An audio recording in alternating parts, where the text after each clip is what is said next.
ke Pak Kanang dulu ini sebagai apa ya, kandang banteng lah Jawa Timur ini. Pak Kanang PDIP ini kan punya tagline gitu ya, hat-trick, maunya menang 3 kali kan gitu kan. Pasti kan nggak mudah nih mempertahankan suara di Jawa Timur, ya kan? Apalagi harus ada Bu Ani Maslaha ini yang juara ini pengumpulan suaranya ini. Gimana Pak Kanang untuk mempertahankan suara di Jawa Timur nih? Apalagi sekarang PDI calon presidennya nggak nongol-nongol Pak. Silakan. Ya, yang pertama hat-trick menang 3 kali. Memang ini dicanangkan oleh Ketua Umum Ibu Megawati ketika Kongres di Bali tahun 2019 setelah pemilu. Jadi menjadi pola pikir mindset yang harus dibuat atau dicanangkan, ditanamkan kepada seluruh kader. Nah, kalau kita mau menang lagi tentu saja, ya kita bertahan saja sudah menang. Bertahan menang ya. Ya. Tapi juga menahan orang lain. Ya. Supaya nggak berkembang, kan begitu kan. Nah kan gitu aja, simple aja. Lah kalau orang lain naik, ya kita harus naik juga, kira-kira begitu. Nah, katakanlah di Jawa Timur kita menjadi ketua DPR. Ya. Kursinya lebih banyak tapi suaranya kalah kita ya. Ya kan suara gak penting, yang penting kursi. Suara gak penting, penting kursinya. Iya, yang penting kursi ya. Ya untuk apa suaranya banyak kursinya sidik ya. Ya gak bermahkota ya. Nah itu kita pertahankan. Untuk mempertahankan itu yang pertama adalah selama kita menang itu tentu saja jaringan kita ini punya. Ya. Untuk sampai kepada pemilih. Nah bagaimana itu kita rawat. Kita maintain, kita openi. Syukur-syukur ada jaringan teman-teman yang lain ini, aku melok PDI ya. Ya sudah ayo kita gabung, enak-enak gitu kan gitu. Nah setelah enak ya kan kita gabung, ya itu nanti akan insya Allah hat-trick itu akan terjadi. Ya. Itu saja, simple aja menuju hat-trick. Nah untuk bicara presiden kita selalu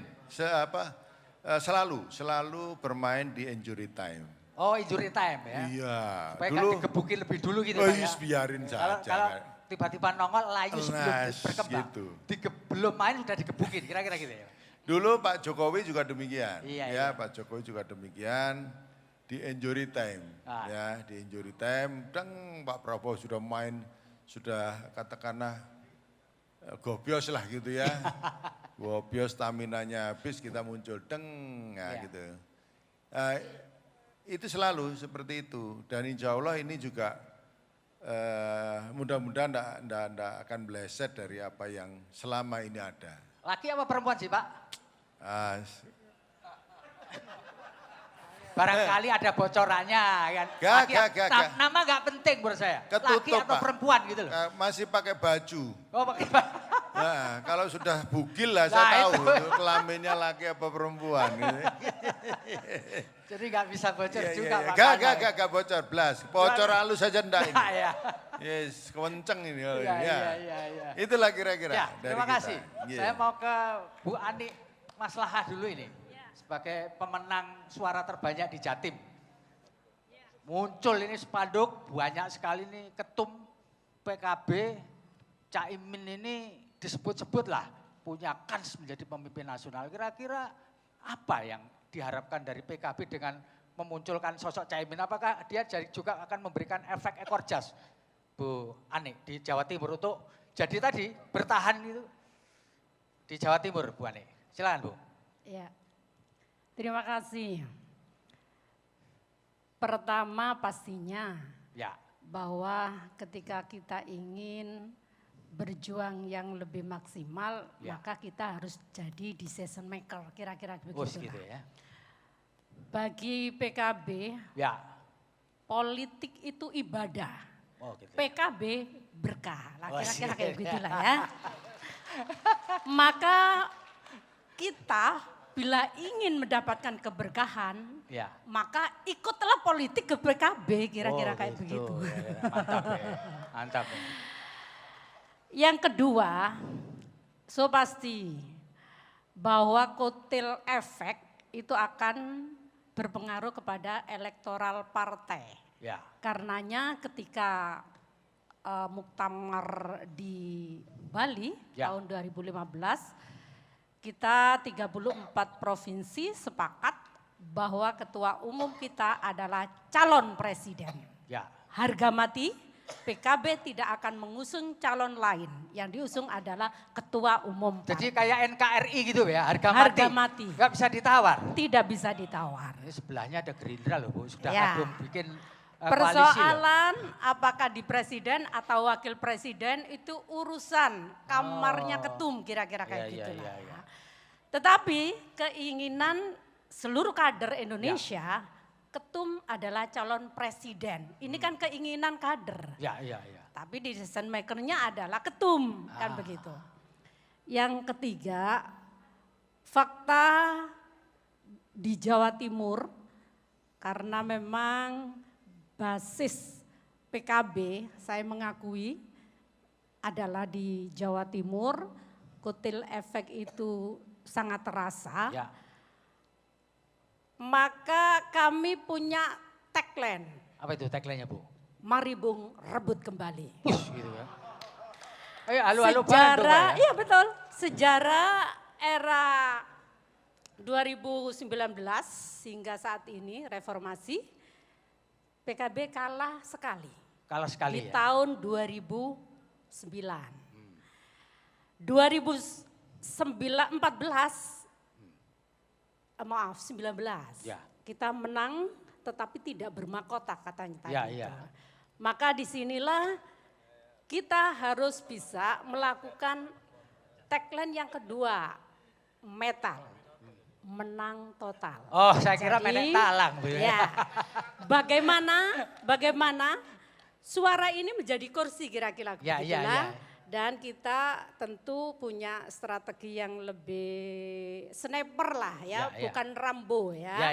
Jadi bidikan tepat sasaran kira-kira seperti itu. Sehingga kami optimis bahwa metal akan bisa kita raih. Salah satunya kita harus mengusung ketua umum di calon presiden kira-kira gitulah. Oke, teman. Terima kasih Bani. Ini karena jajarnya Pak Anwar Sadat ya langsung saya ke Pak Anwar Sadat. Pak Anwar Sadat, yang pasti Partai Gerindra mengusung ketua umumnya Pak Prabowo Subianto sebagai calon presiden. Itu sudah harga mati juga kan? Begitu ya Pak Sadat. Nah Pak Anwar, apakah keputusan partai untuk berkoalisi dengan PKB, ya kantornya bersama lalu mengusung Pak Prabowo sebagai calon presiden, ini akan membawa efek elektoral enggak di Jawa Timur Pak? Silakan Pak. Pasti pilihan itu ya berdasarkan suatu analisis dari pengalaman 2 kali kalah di Pilpres gitu, dan faktor-faktor yang membuat menjadi penyebab kekalahan itu, ya akhirnya kita berikhtiar bahwa pilihan untuk berkoalisi, membangun kerjasama politik bahasa. Jadi bahasa kesepakatannya itu kerjasama politik ya Pak ya. Antara Partai Gerindra dengan PKB, di mana calon presiden dan calon wakil presiden itu akan diputuskan oleh 2 orang. Yaitu ketua umum kami, Pak Prabowo Subianto, dan ketua umum yang sahabat kami, yaitu sahabat Muhaimin Iskandar, kan, ketua umum DPP PKB. Dan kita berharap bahwa berbagai macam analisis yang disampaikan oleh Mas Surokim juga Pak Dahlan Dahi tadi, saya kira itu menggambarkan banyak hal. Bahwa Jawa Timur itu adalah penentu, dan itu bukan secara politik, bukan di era reformasi saja. Bukan di era Indonesia saja, bahkan jauh di era sebelumnya, bahwa sentrum kekuasaan Nusantara itu ya Jawa Timur. The conqueror of the world ya, Mongol aja bisa takluk di sini oleh Raden Wijaya kan gitu kan ya. Betul. Menurut saya ini menggambarkan betapa Jawa Timur sangat penting karena memiliki kompleksitas. Karena subkultur, karena tradisi, karena budaya. Dan karena struggle-nya, coba lihat tadi yang disampaikan Pak Kanang tadi, menggambarkan betapa akan ketatnya pemilu 2024 nanti itu. Padahal cuma omongan biasa gitu. Bahasanya sederhana tapi sudah menggambarkan bahwa 2024 akan menjadi pemilu yang tidak mudah bagi kita semua. Ya, ya. Saya sebelum masuk ke sini tadi sudah berpikir saya akan ngomong soal apa. Saya ingin menggambarkan tentang bahwa Jawa Timur ini adalah miniatur Indonesia. Ya. Ternyata Pak Dahlan Dahi sudah mendahului. Betul bahwa Jawa Timur adalah miniatur Indonesia. Dan sejarah politik di era reformasi, saya ingin melengkapi yang disampaikan oleh Pak Dahlan bahwa bukan hanya gubernurnya, tetapi partai politik pemenangnya juga saling bergantian. PKB, Demokrat, PKB lagi, PDIP. Dan saya kok merasa feeling saya yang akan datang pemenangnya adalah Partai Gerindra. Wes wayai ya. Baik, tepuk tangan. Moga-moga terkabul Pak. Sekarang saya mau bergeser ke Pak Sarmuji nih. Pak Sarmuji, Golkar ini kan partai tua ini, partai yang sudah lama betul gitu ya. Tentu tidak ingin jadi pemain pinggiran di Jawa Timur ini. Ya kayak tadi rebut kembali bagaimana nih. Golkar kembali menegakkan kejayaan mengingat sampai sekarang juga belum menentukan siapa capres dan wapresnya Pak. Silakan. Saya kirim pantun dulu. Boleh ya? Boleh Bos, silakan. Pak Mamat makan nasi tim. Cakep. Nasi tim dimakan hangat-hangat. Cakep. Selamat Tribun Jatim, 6 tahun jadi sahabat. Wey, mantap. Satu lagi ya. Ya. Nasi liwet, nasi bakar. Cakep. Nasi bakar dimakan Mbak Yu. Cakep. Nek awakmu mumet melu Golkar. Ya. Sing lanang ganteng, sing wedok ayu.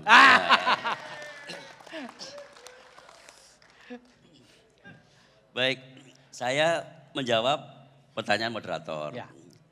Jadi kalau kita bicara tokoh nasional yang nanti akan dikontribusikan oleh Jatim, Ya. sebenarnya minimal ada 91 tokoh nasional yang akan dikirim Jatim ke panggung nasional. Ya. 87 adalah anggota DPR RI, 4 adalah anggota DPD RI. Syukur-syukur kalau nanti ada calon presiden Ya. yang berasal dari Jawa Timur. Ya. Dan saya bocorin. Ya, ini bocor penting ini bocor ini. Nah, kalau Pak Kanang nggak mau bocorkan calon presiden, saya bocorkan calon presiden Partai Golkar hampir pasti berasal dari Jawa Timur. Oh, Jadi, wes mantap nih. betul. Dan itu adalah Pak Erlangga Hartarto yang lahir di Surabaya. Woi. Jadi Wakilnya Pak Wakilnya enggak ada. Kenapa? Pendampingnya.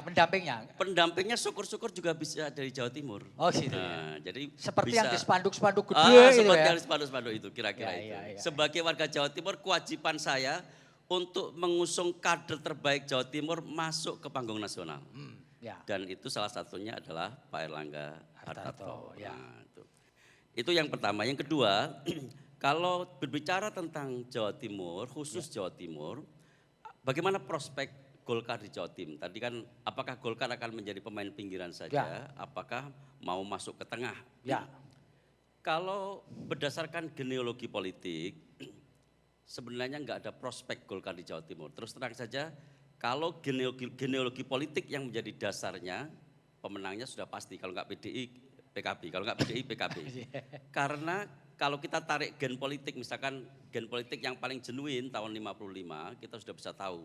Partai pemenang di Jawa Timur itu adalah Partai NU, kedua adalah antara PNI, PKI, dan seterusnya.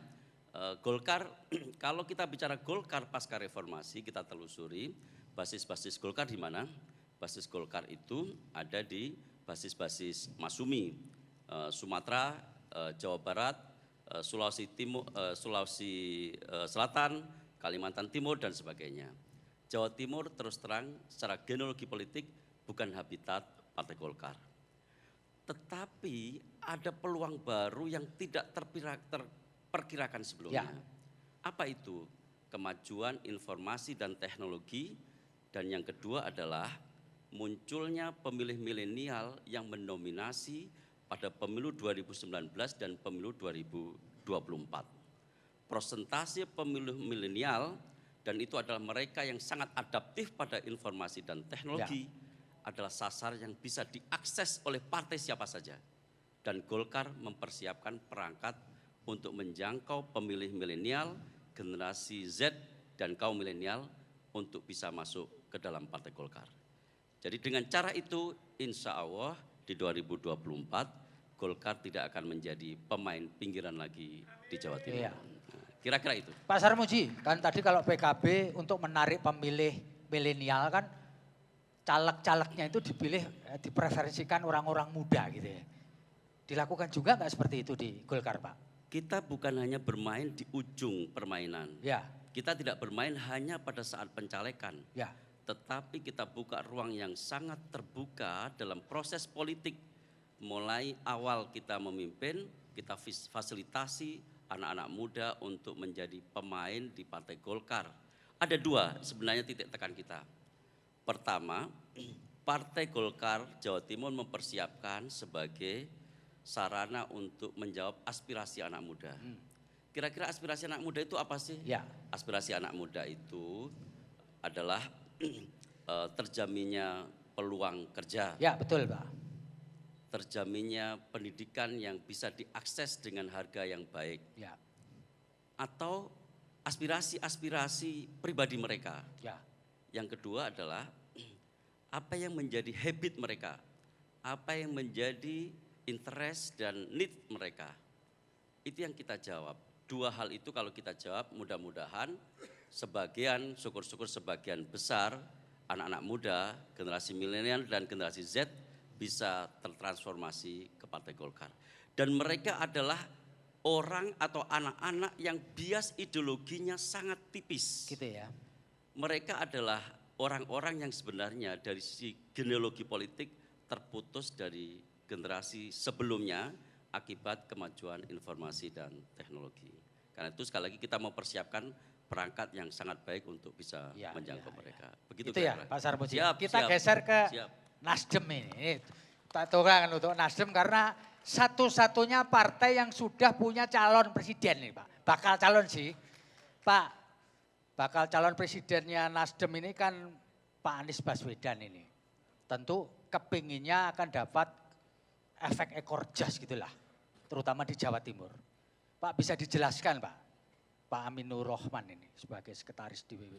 Apakah Pak Anies ini buru-buru Nasdem akan bisa menarik suara di Jawa Timur yang jumlahnya 31 something juta ini Pak. Silakan Pak Aminur Rahman.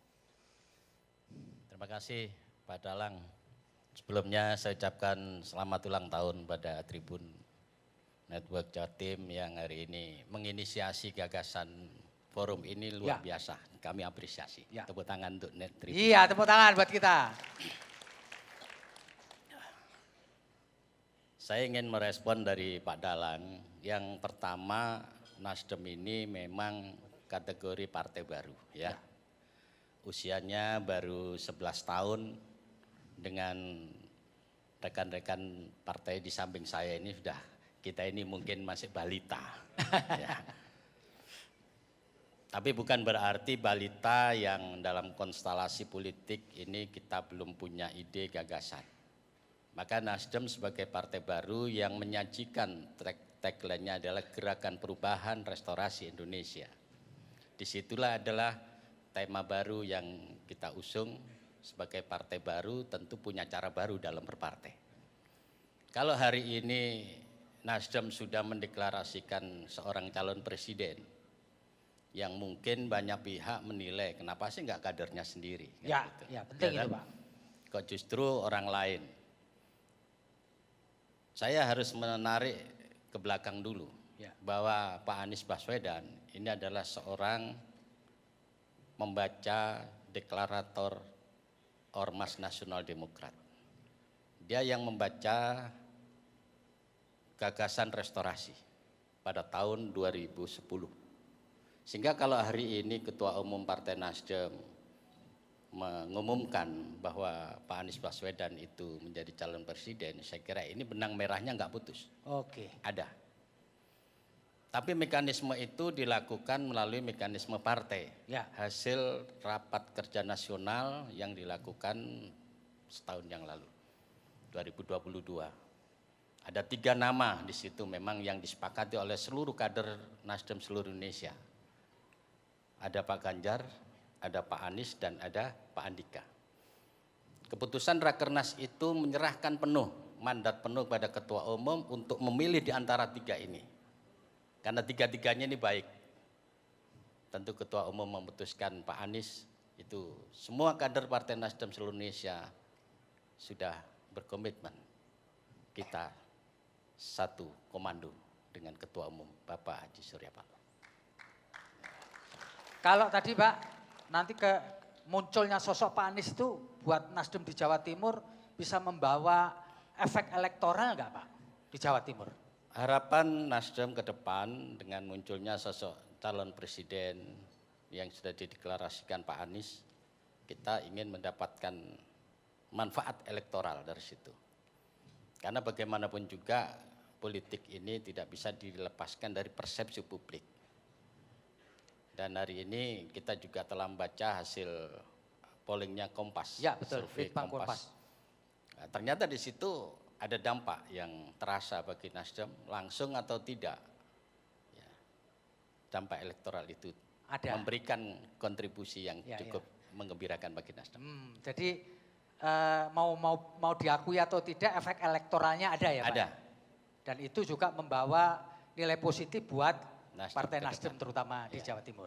Mas Emil, kita sudah ngariung tadi mengenai apa yang terjadi di Jawa Timur pada pemilu 2024. Mas Aminur Rahman tadi bilang bahwa kehadiran Pak Anies sebagai bakal calon presidennya Partai Nasdem itu membawa efek elektoral yang lumayan di Jawa Timur. Nah kebetulan Partai Demokrat di tingkat pusat ini punya connection lah dengan Partai Nasdem gitu, mengusung sama-sama. Mungkin pertanyaan yang sama juga saya sampaikan kepada Pak Emil. Dua-duanya punya bakal calon Anies Baswedan.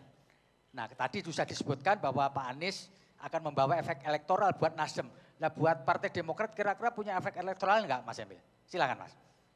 Wah kalau pertanyaan efek elektoral tuh areanya pengamat politik yang jago. Kalau saya sebagai fungsionaris ditugasi tentu harus maksimal mungkin menyapa konstituen. Ya. Itu tugas saya. Ya. Jadi dengan konteks itu kami intinya apalagi sekarang kan tentunya juga di Jawa Timur ada harapan ya, melalui kader-kader partai yang duduk di berbagai kapasitas baik di legislatif maupun di eksekutif untuk punya karya nyata kepada masyarakat.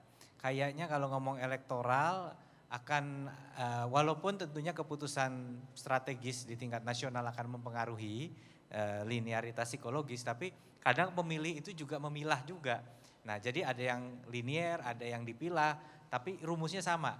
Istilahnya kalau di Jawa ini kalau nggak disapa tentunya tak kenal maka tak sayang. Jadi itu yang jadi pegangan kita sih sejauh itu.